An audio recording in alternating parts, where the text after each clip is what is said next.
this lecture focus on context-free grammar. That is the grammar that describes context-free language. So, context-free grammar is the grammar that describes context-free language. And context-free grammar is formally defined using the four-tuple representation G equal to V, T, P, S, where V is the non-empty finite set of variables or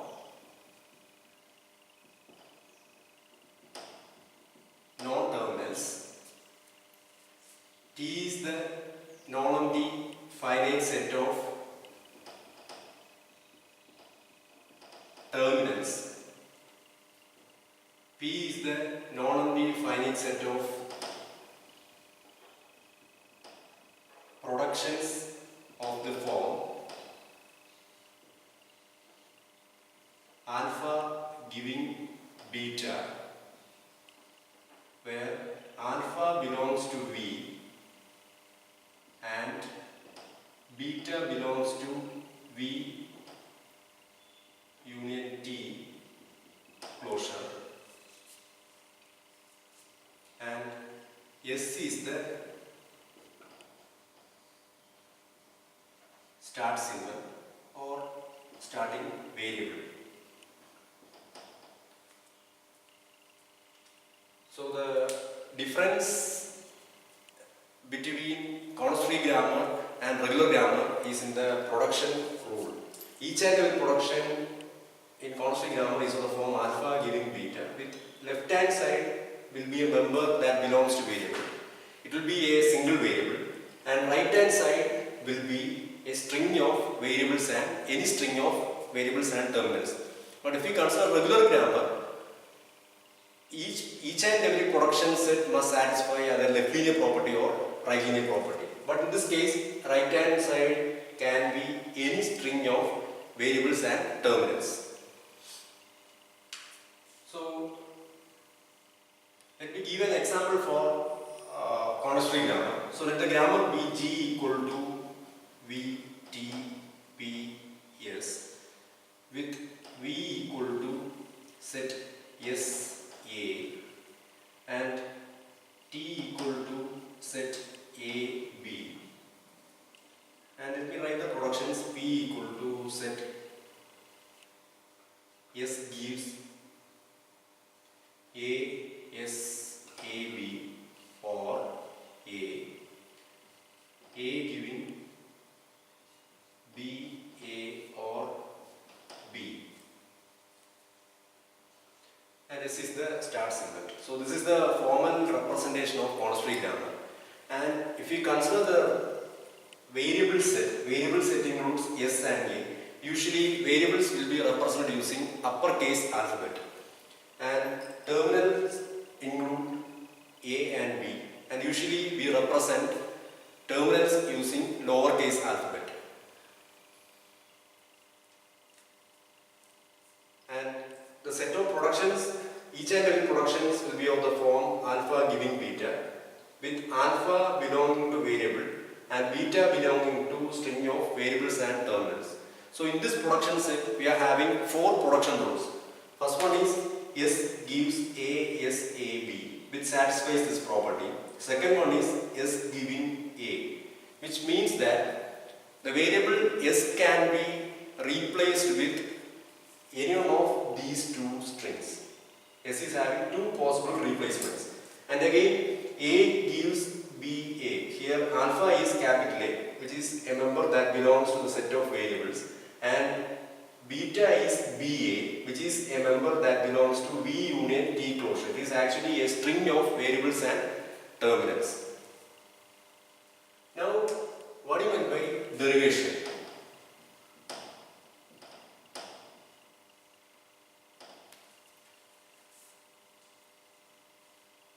So, let me illustrate with an example. So from the start symbol, S is the start symbol. The derivation process starts from the start symbol. S can be replaced with any one of these two strings. Assume that I am going to replace S with AS, AB. So replacing S with AS, AB. So this happens by applying the production rule S giving AS, AB. By applying this production rule, I have replaced S with AS, AB. Now in this particular string, I am having two variables S and A. So I can replace S with AS, AB or A and A with BA or B. Assume that I am going to replace S at first. So by applying the production S giving AS, AB, by applying the same production rule, I will be getting the string A. This S will be replaced with AS, AB. This is get replaced with AS, AB, followed by the remaining string AB. Now, this particular string contains the three variables S, A. So I can replace S and A with any one of its right answer. Assume that I am replacing S with A. So by applying the production S giving A, I will be getting the string A. This S get replaced with A, and the remaining string is AB. Now in this string I am having two variables A and B, which can be replaced with any one of these two strings. So let me apply the production A giving A. So I will be selecting the first variable A. I will be getting, the production is A giving B. So I will be getting A, B, AB by applying this production. Now in this string I am having one variable A. So let me replace that variable A with B by applying the production A giving B. So I will be getting the string A, B. Now if we consider this string contains only variables and terminals. So now you can define or define derivation as the process of deriving string containing only terminal symbols starting from the start symbol by applying the set of productions in our grammar G. That is what I meant by derivation. Process of deriving string containing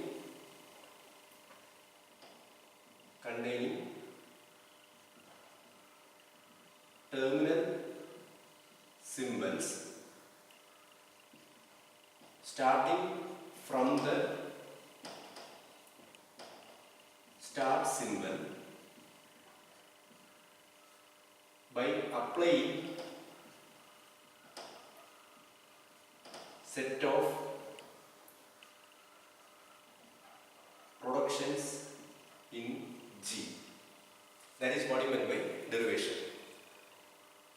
Now, if we consider again, derivation can be categorized into leftmost derivation and rightmost derivation. So, if we consider this derivation, at each and every step, we are choosing the leftmost variable in the current string for replacement. That is what I meant by leftmost derivation. See, if you consider this string, we have selected this S for replacement. Now we will be getting this string.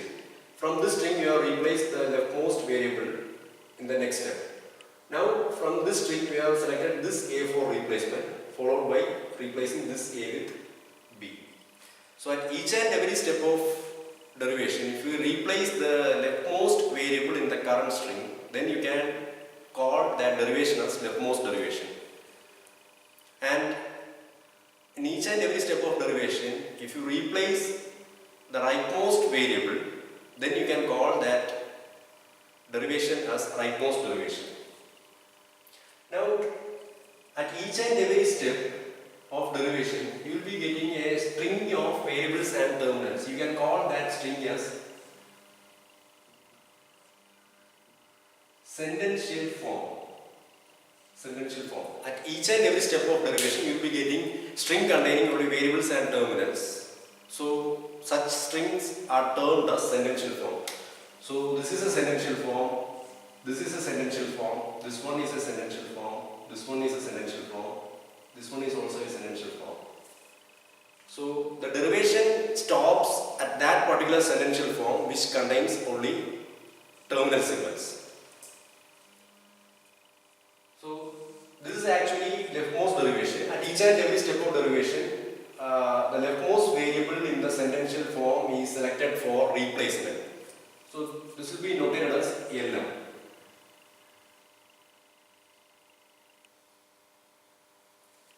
Now you can easily write the rightmost derivation that derives the string A, B, B. So it is very simple. At each and every step of derivation, just replace the rightmost variable. So S derives, so I will be notating it as R. S derives AS, AB. By applying the production, S giving AS, AB. Now, in this sentential form, replace the rightmost variable with any one of its right hand side. So let me apply the production A giving B. So we will be getting the sentential form AS, BB.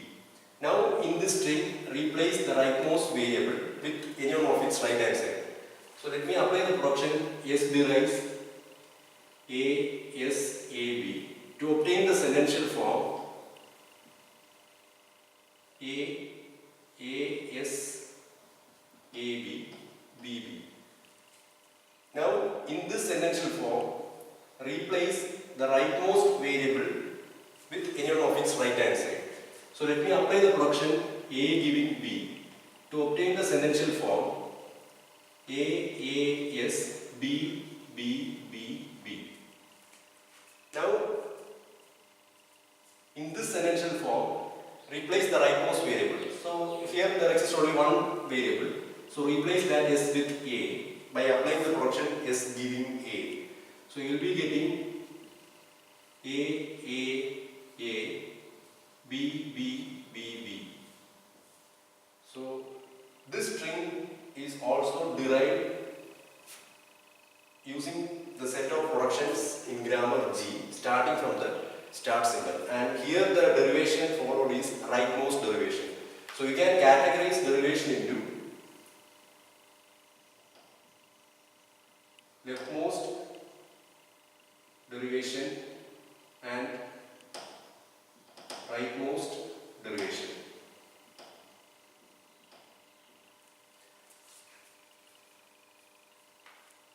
Next one is, how will you formally define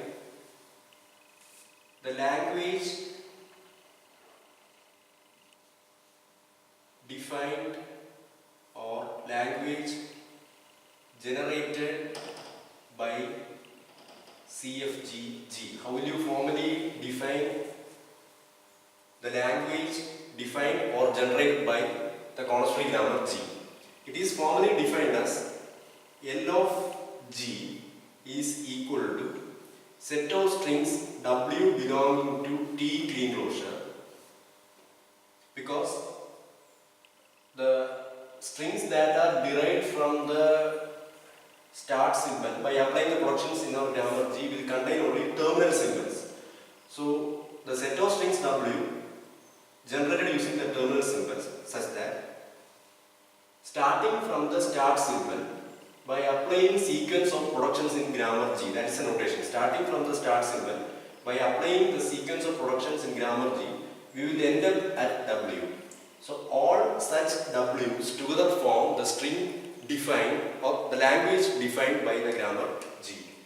So in this case you can say that A, B is a string that belongs to the grammar defined by G. So all such strings together forms the language, constantly language L of G.